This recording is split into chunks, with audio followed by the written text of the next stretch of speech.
Наша ТВ патува низ регионот, таму каде што се реемитува. Бугарија, Србија, Црна Гора, Албанија, Косово, Словенија, Хрватска, Босна и Херцеговина, Малта, Германија, Австрија, Швајцарија. Ја поттикнуваме некогашната соработка меѓу врвни уметници да продолжи и во иднина. Гостуваме во Софија, Република Бугарија, во Народниот театар Иван Вазов, една од најважните театарски институции во југоисточна Европа. Разговараме со 8 уметници кои твореле во овој театар. Говориме за актуелните проблематики и театарски остварувања. Време е подобро да се запознаеме.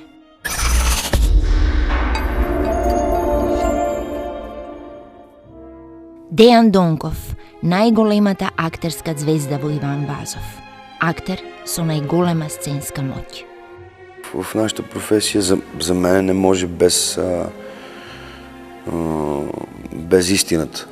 Не може просто да се задоволиш с симулација или с представа за нещо, да играеш въобще нещо.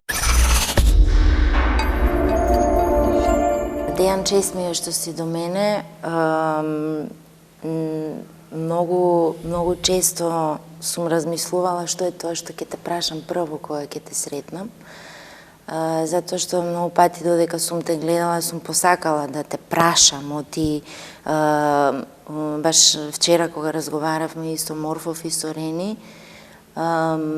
и двајцата зборуваа за тебе во суперлативи и сите ние тоа само преку сцената сме го доживеале од тебе и многу ми е драго што седам наспроти тебе и што ќе имам можност лично од тебе да чујам некои работи што ме интересираат. Прв пат те гледав во живо на Дон Жуан, кога бевте кај нас во Скопје. Това е било многу одавна. Да.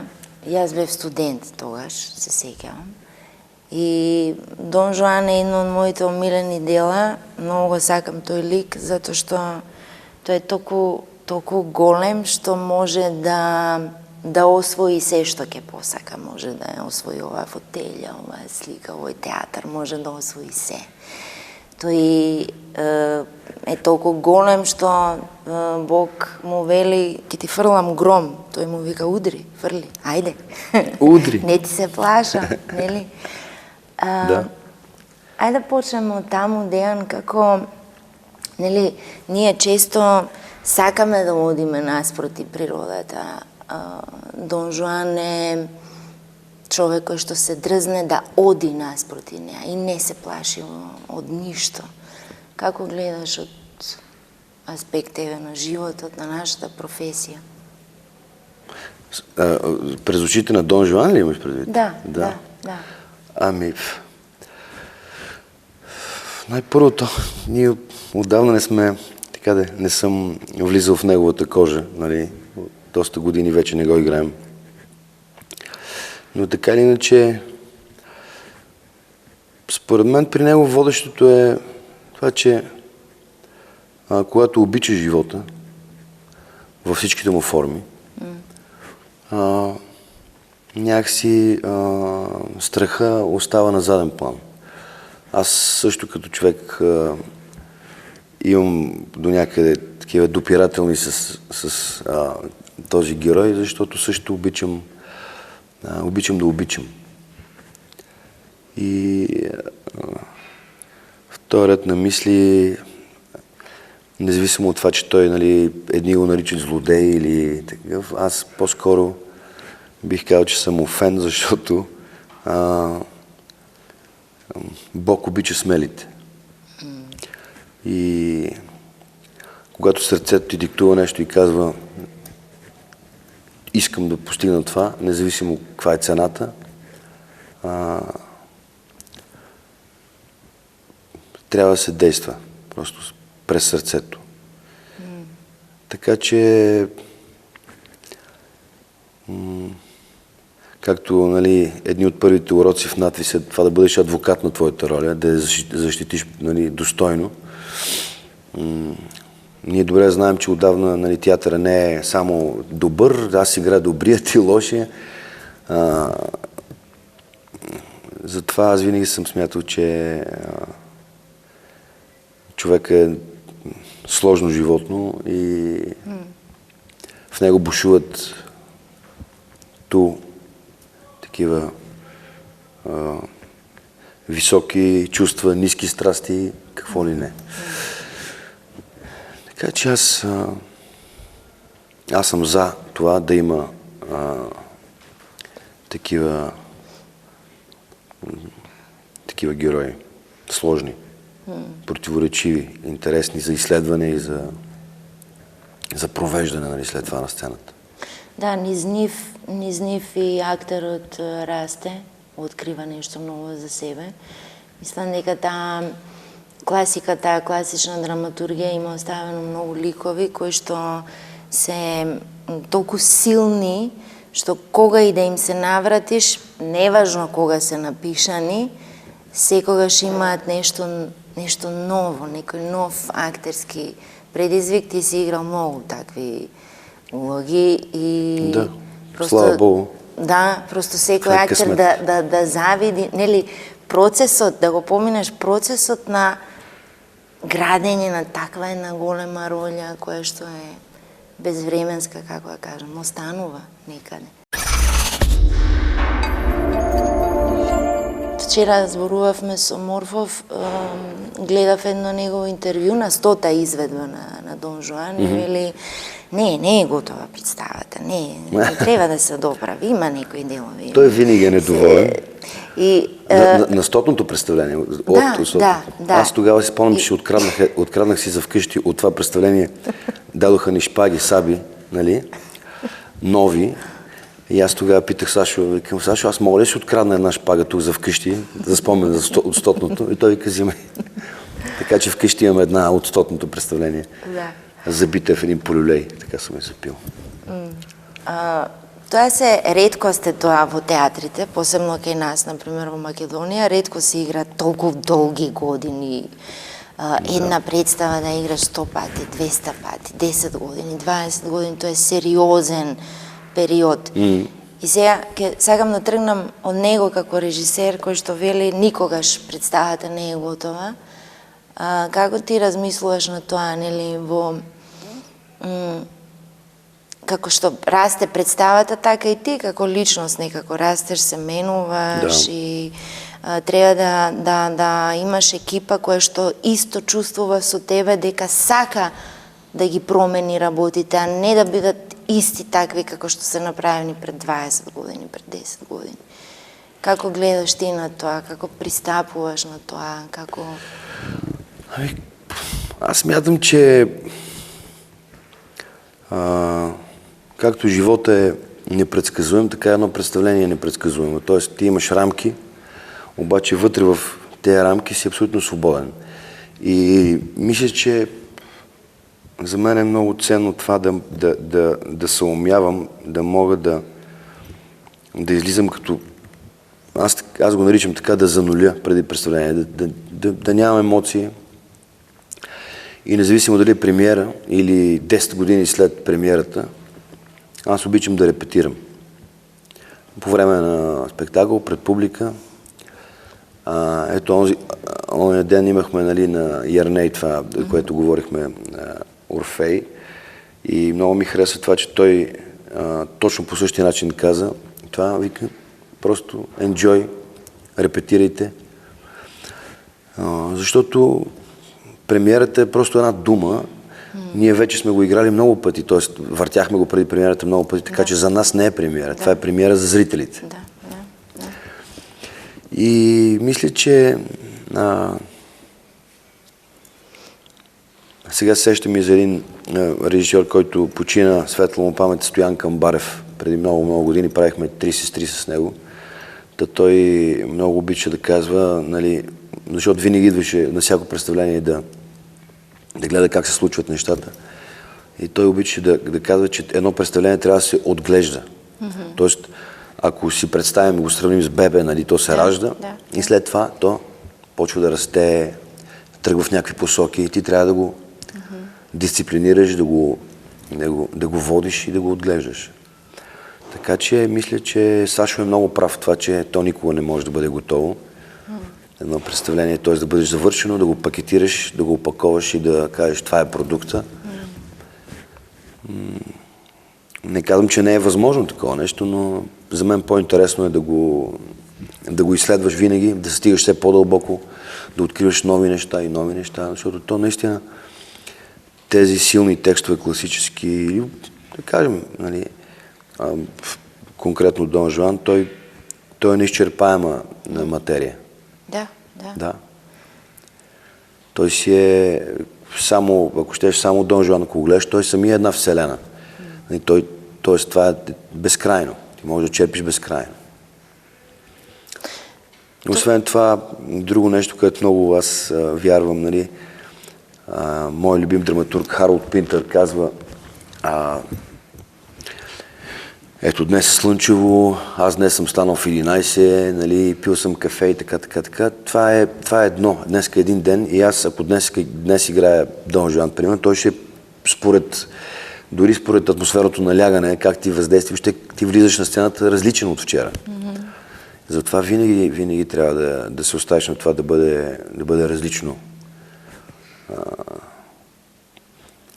Смело. Пинтър също казва: аз подхождам към нещата без страх и без очаквания, което за мен е също много важно. Секогаш, во тоа е убавината најверојатно на нашата работа, дека треба да почнеш со бел лист хартија пред тебе. Без ништо, без еден бел лист и секој еден нов процес така треба да почне од почеток, како да е прво, како да е. И во тоа е убавината. Дејан, те гледав и во Летнат кукавичкото гнездо, може би една од најдобрите, сум гледала неколку постановки на тој текст. Аз не сум. Само... Некако сите пробуваат да го копираат филмот. Знаеш, опасно е да работиш филм кој што е влезен, нели, во историјата на филмот и сега, нели, и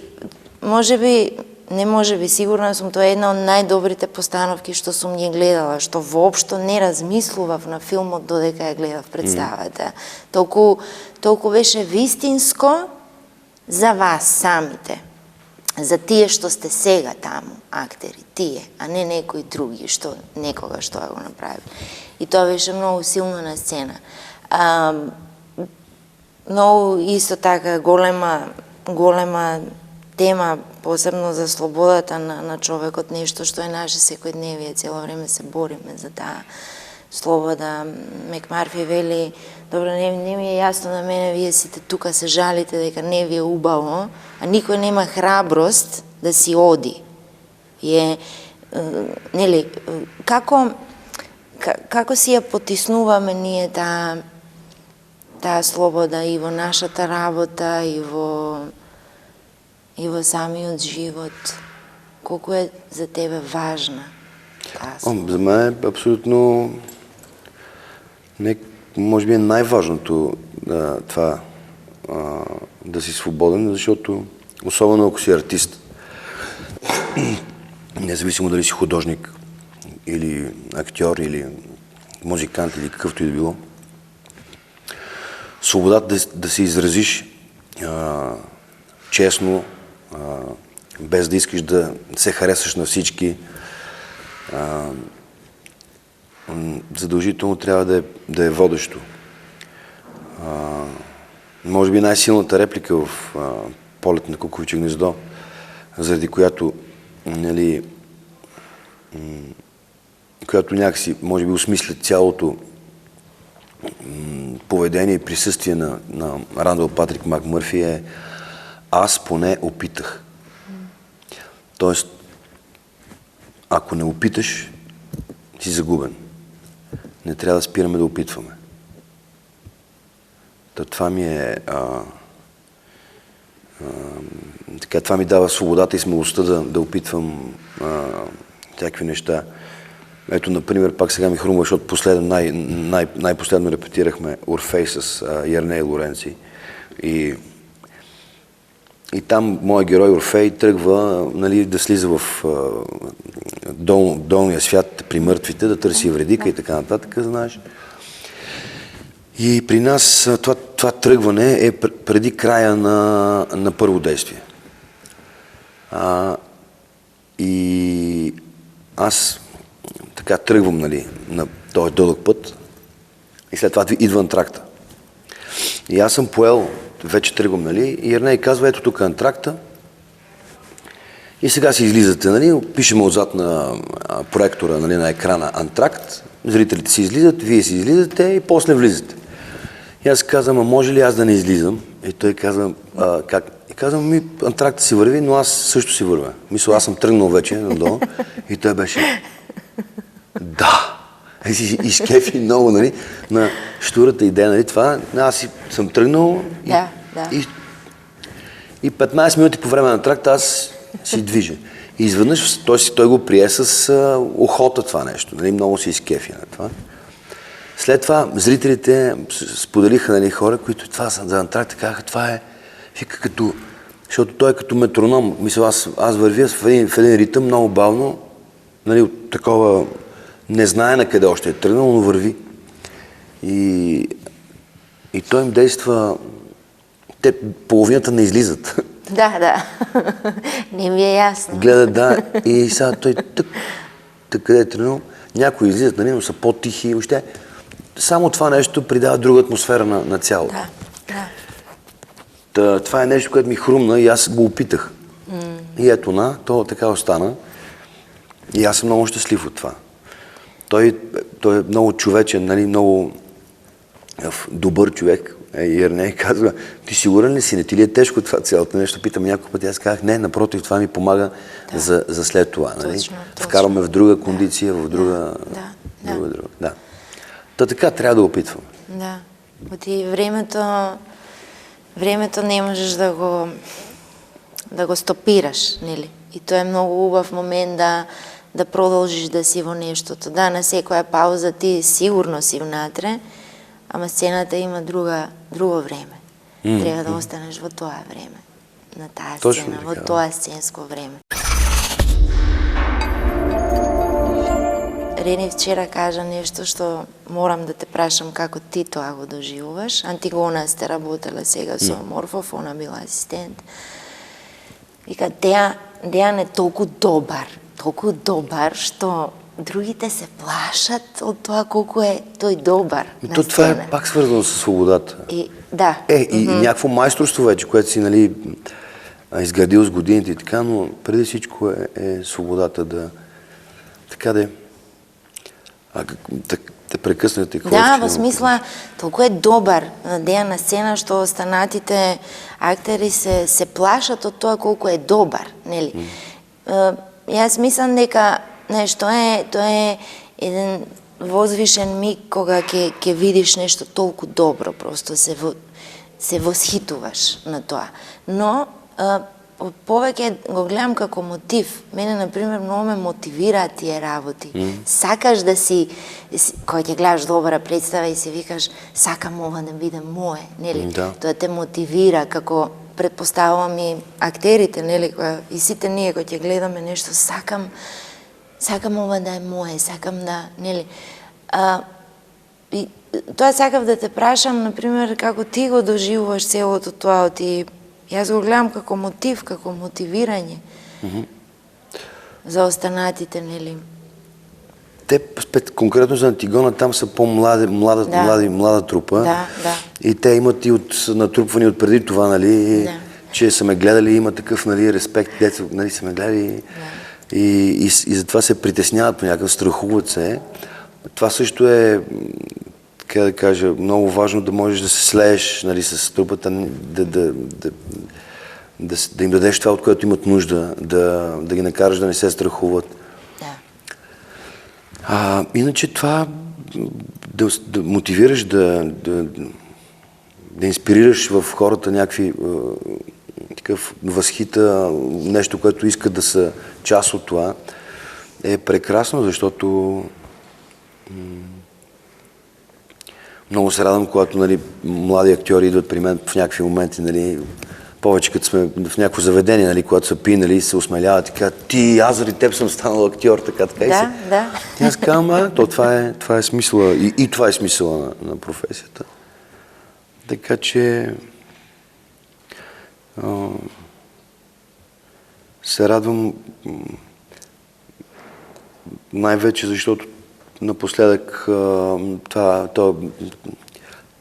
този комерс, цяло това нещо само и само да се спечелят някакви пари, се правят някакви представления и така, което мен ме отвръщава до някаква степен, защото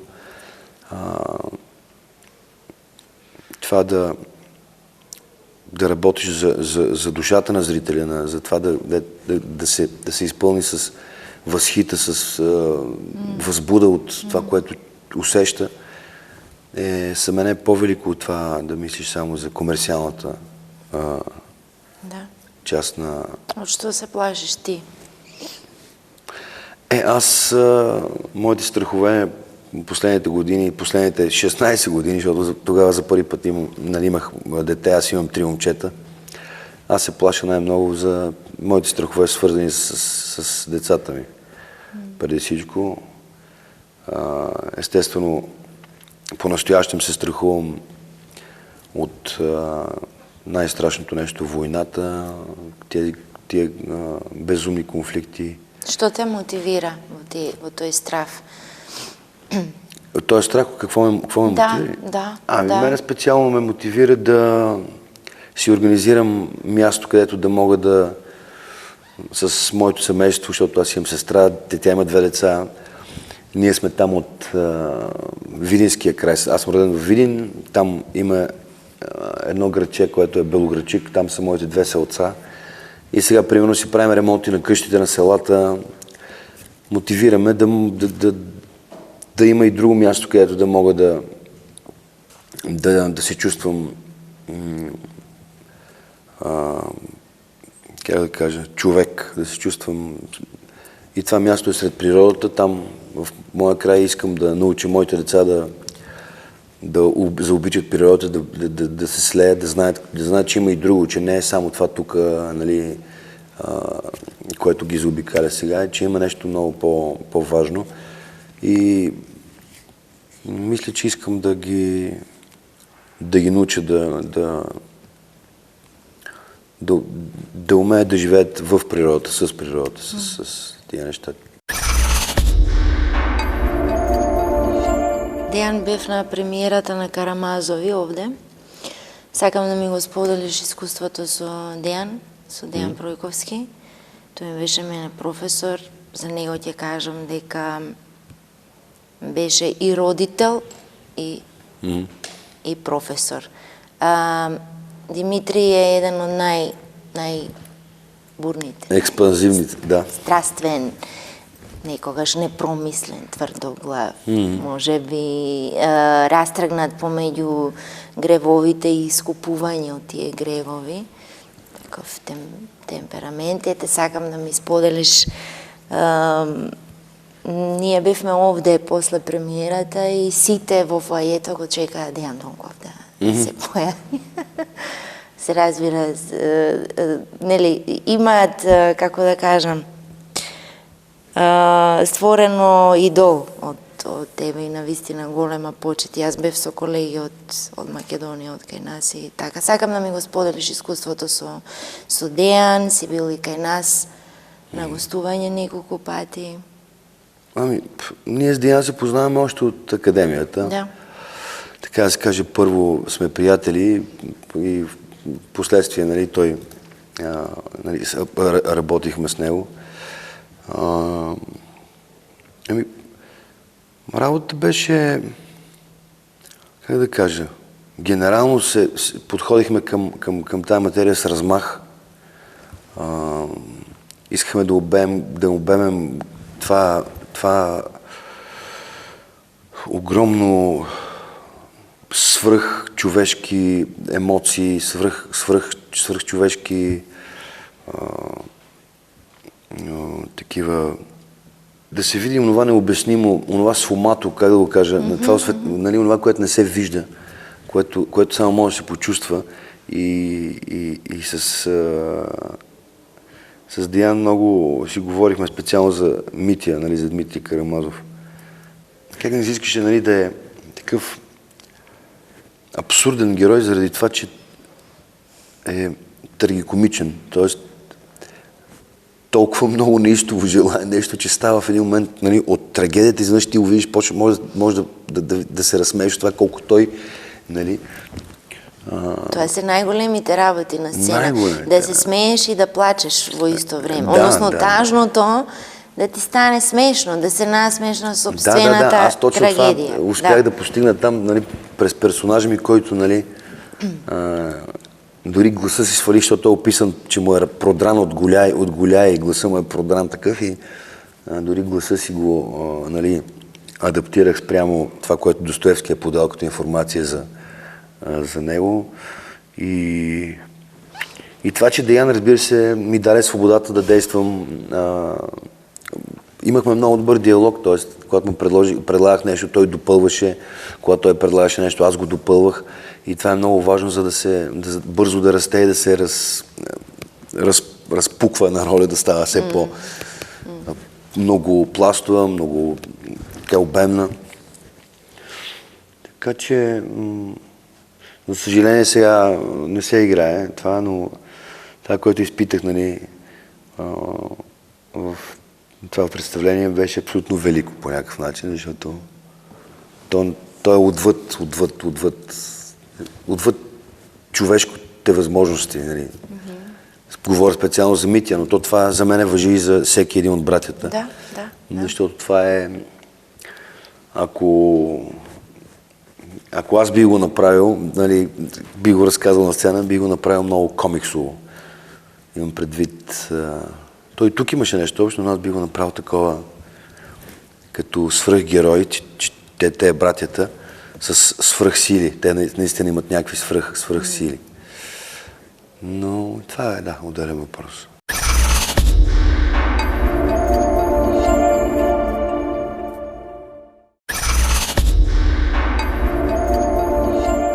Во едно интервју, велиш, ми остана во глава тоа како момент. Не можам, велиш, много ми е смешно кога ќе видам некој, не може да излезе од ликот, па уште се шета на улица, па уште е во ликот и така. Толку многу влегол во улогата, што дури и надвор. Да. Чак. Како? Чак. След представлението още е той, така е? Ние сакаме да зборуваме дека нашата работа е многу тешка, дека ние имаме многу проблеми, па јас не можам да излезам, нели, од тоа што сум и така. Мислам дека треба со една лежерност, со една спокојност, така да едноставно да го живееш тоа што е сега и овде и ништо повеќе од тоа. Не знаме како гледаш ти на тие работи. Аз съм за това, с лекота да влизаш и буквално в страшни места, говоря страшни места, в човека, нали, в човешката душа, нали, с лекота трябва да се подхожда към тия неща. Спрямо това, не, може би има нещо в това, че ако си изживял на сцената много истински такива сериозни, катарзисни такива случвания. Преживувања. Да, след това не можеш просто да кажеш бум, нали, няма го. То просто няма как ти си, да кажем, разстроил твой инструмент, нали, разстроил си клавишите си въобще и трябва известно време да се настроиш отново на това, което е, нали, настоящето. Аз така на първо четене сещам за Полет над кукувиче гнездо точно след финала. Той е много такъв покъртителен. Той за мен, макар че аз съм накрая, нали, такъв след лоботомия. Да. Но това герой ми е след лоботомия. Аз все пак го, нали, всичко е съзнателно. Става дума, че наистина понякога е тежко да просто да кажеш, нали, край. Аз се старая чисто професионално след представление да не мисля какво е било. Буквално гаса лампата моята, става тъмно и не мисля и тръгвам. Излизам от театъра и не искам да задълбавам, да мисля как е минало, какво е било. защото то е било вече, минало е така или иначе, вече го няма. Родило се преди 4 часа, 3, там колко е дълго, и след това е умряло. Затова мисля, че трябва да се подхожда така своеобразна лекота към това. Другото, примерно, в началото също Калигула ми беше много трудно да се успокоя. Защото аз бях там доста такъв. Що ти е важно на тебе, Деян? Що ти е важно, най-важно в нашата работа, в твоята работа? Що ти е... Ами да не заместваме... Без това не може. Не може без... В нашата професия, за мен не може без истината. Не може просто да се задоволиш с симулация или с представа за нещо, да играеш въобще нещо. Трябва наистина да можеш... Аз не мога без това да сложа пред очите на зрителите и пред душите им една истина, която те вече как ще я поемат.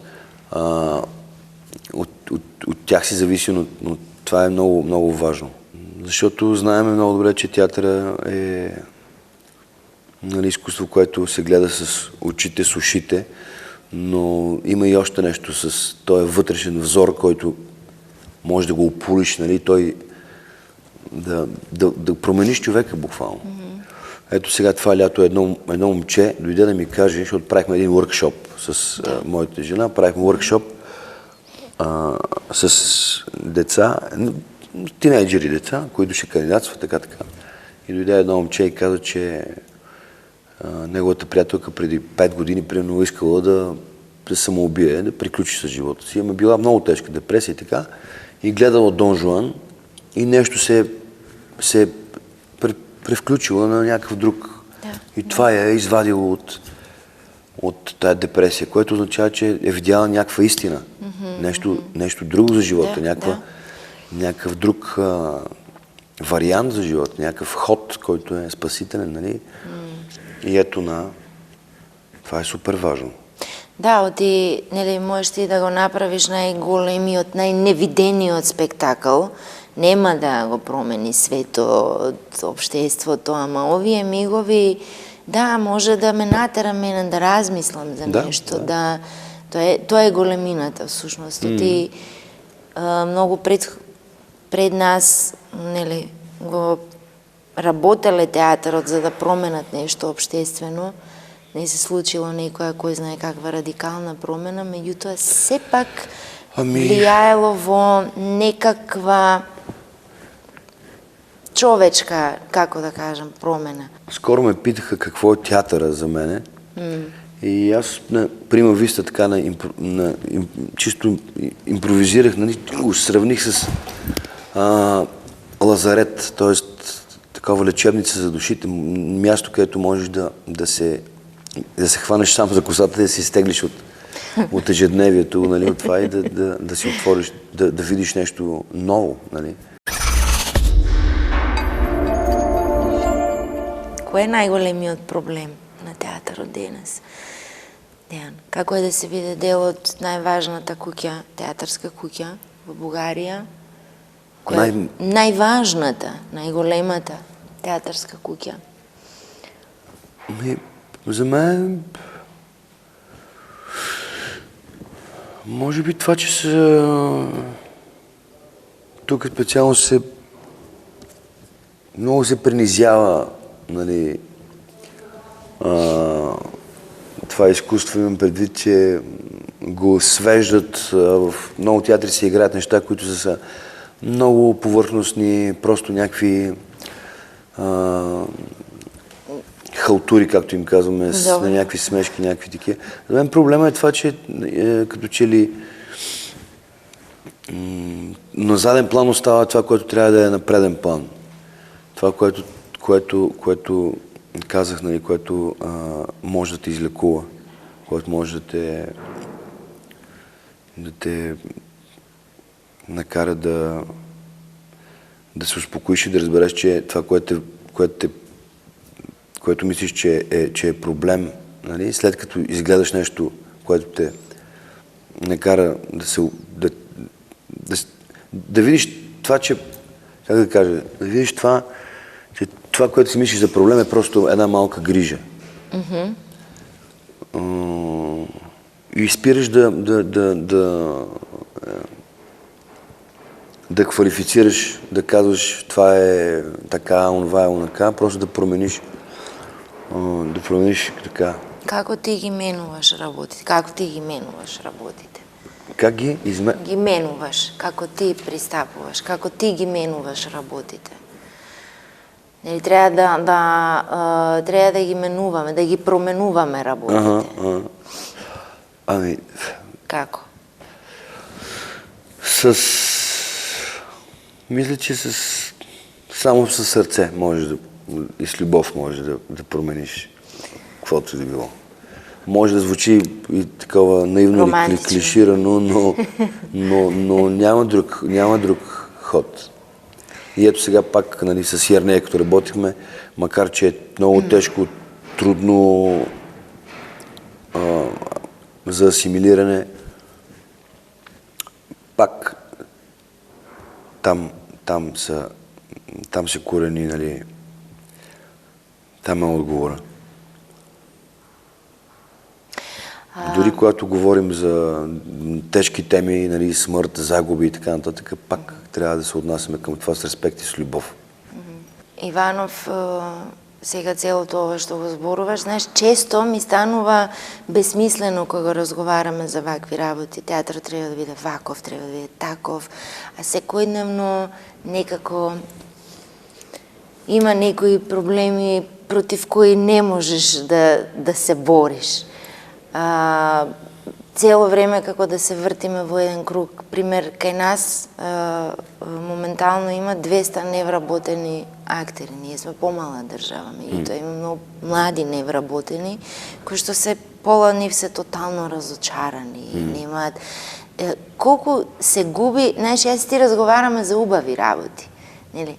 Театарот е љубов, театарот вака, театарот така, ама кога ќе видиме реалноста, на многу млади луѓе им е убиена веќе таа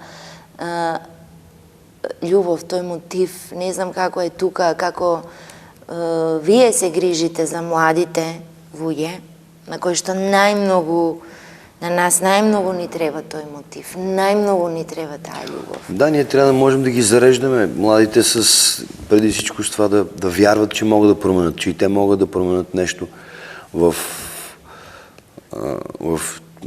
обществото, в човека и така. Мисля, че генерално, независимо за коя държава става въпрос тук от Балканите или въобще, става въпрос за някакъв вид липса на обща идея. Там идва и общество, нали, на обща посока. Обща посока в театър, обща посока въобще в изкуството, в културата и въобще много. Да, на мен, примерно, оня ден, понеже тук имаме проблем в парламента, сега с някакви неща се случват, не могат да изберат правите, ще има ли, няма ли някак.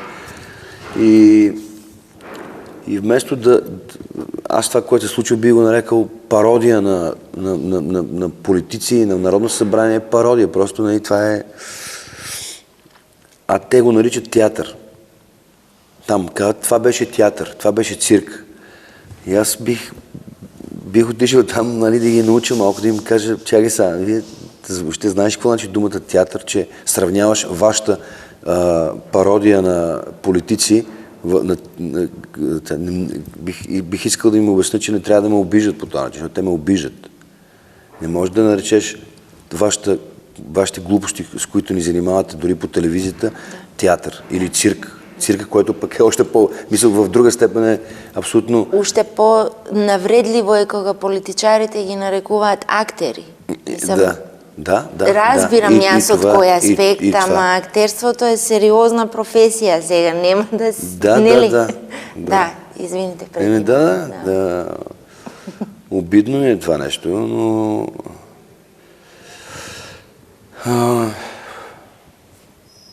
Но аз вярвам, че все пак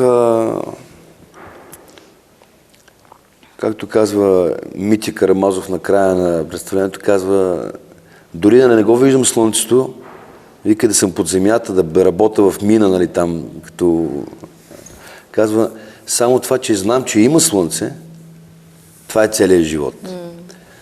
А ние много често забравяме, че има слънце, много често гледаме само забити надолу, нали? Някакси вървим по хоризонталата само, а забравяме за вертикалата, която за мен е по-важната.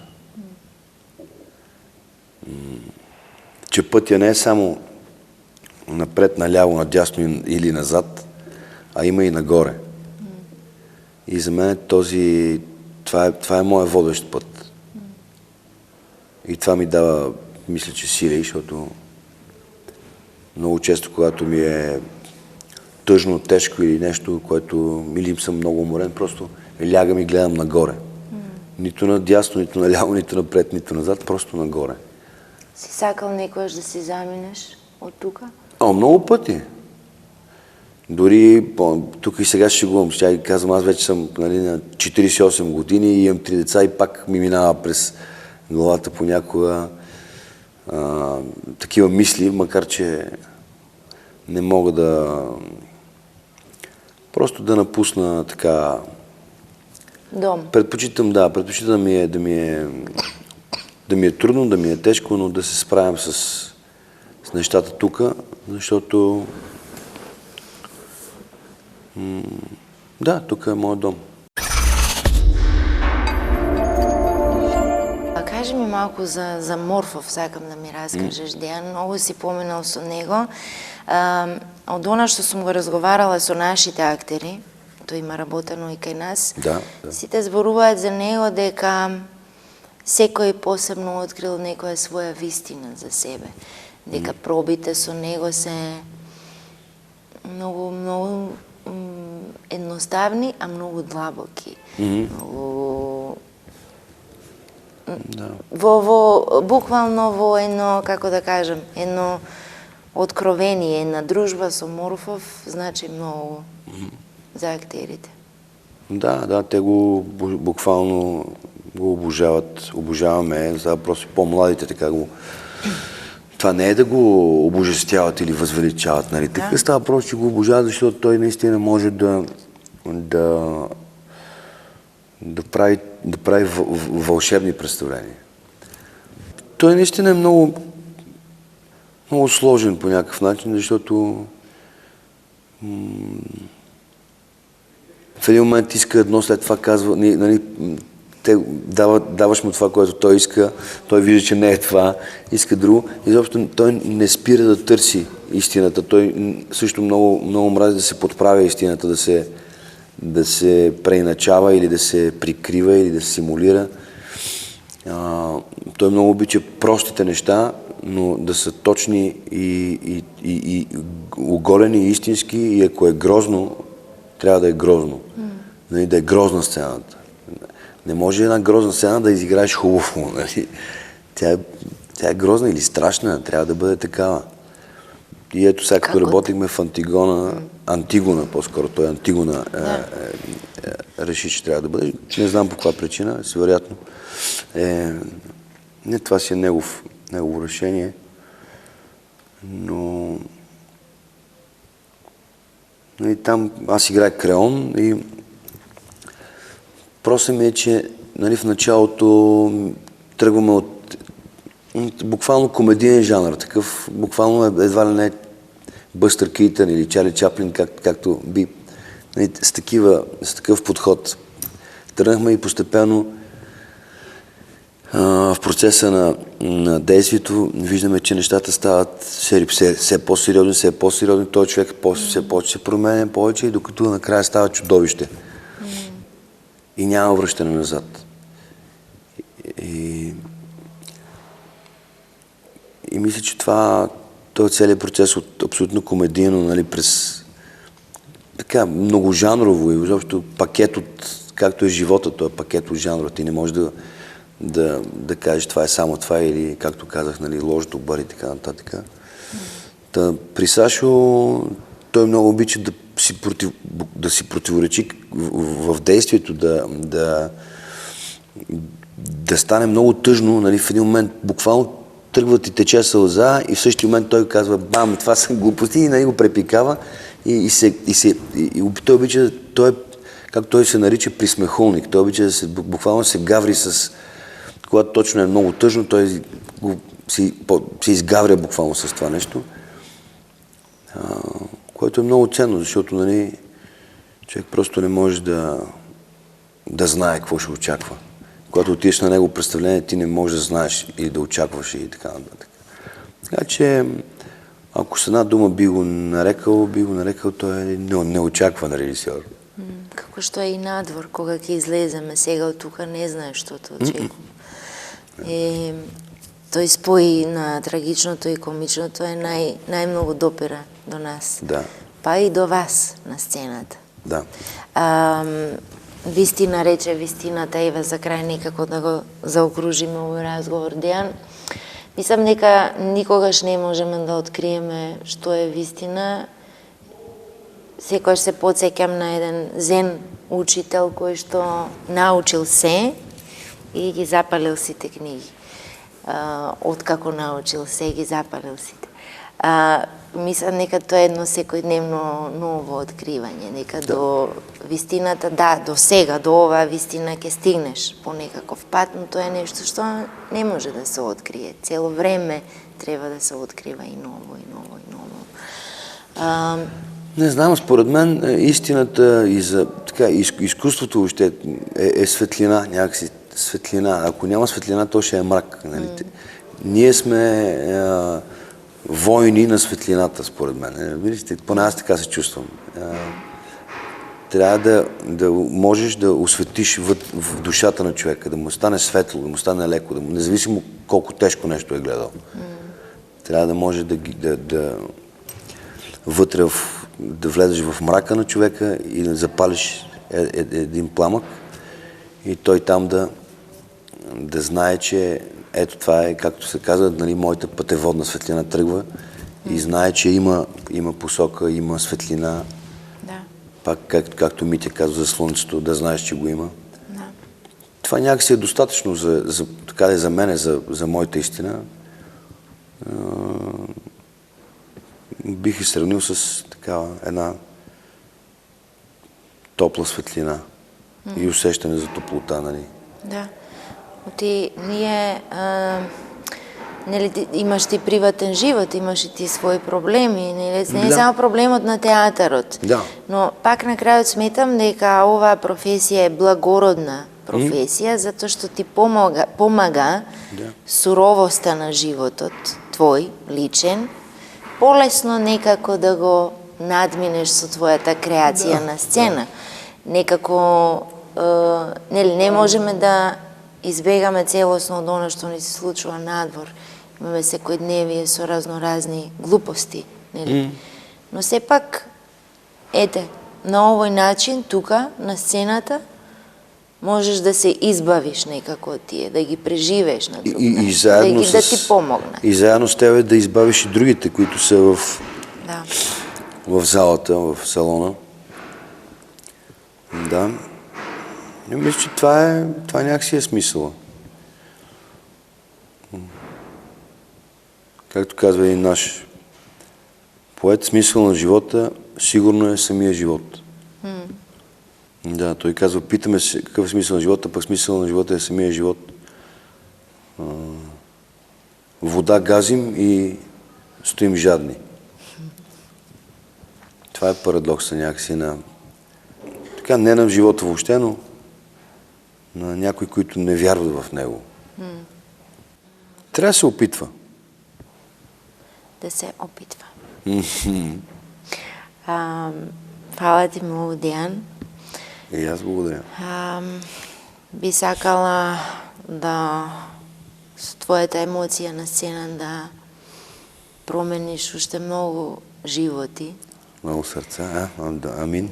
Да допреш до нас на највистинскиот начин, како што допираш секогаш. И така јас со нетрпение чекам повторно да те гледам на сцена. Фала ти многу.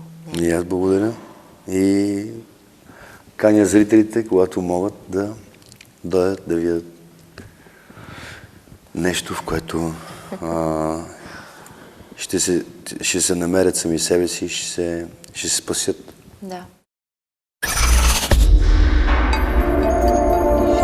Ова креативно патешествие со едни од најголемите уметници во Бугарија не потсети дека суштината на нашата работа е никогаш да не заспиваме пред општествените промени, да се разбудиме и да продолжиме да создаваме.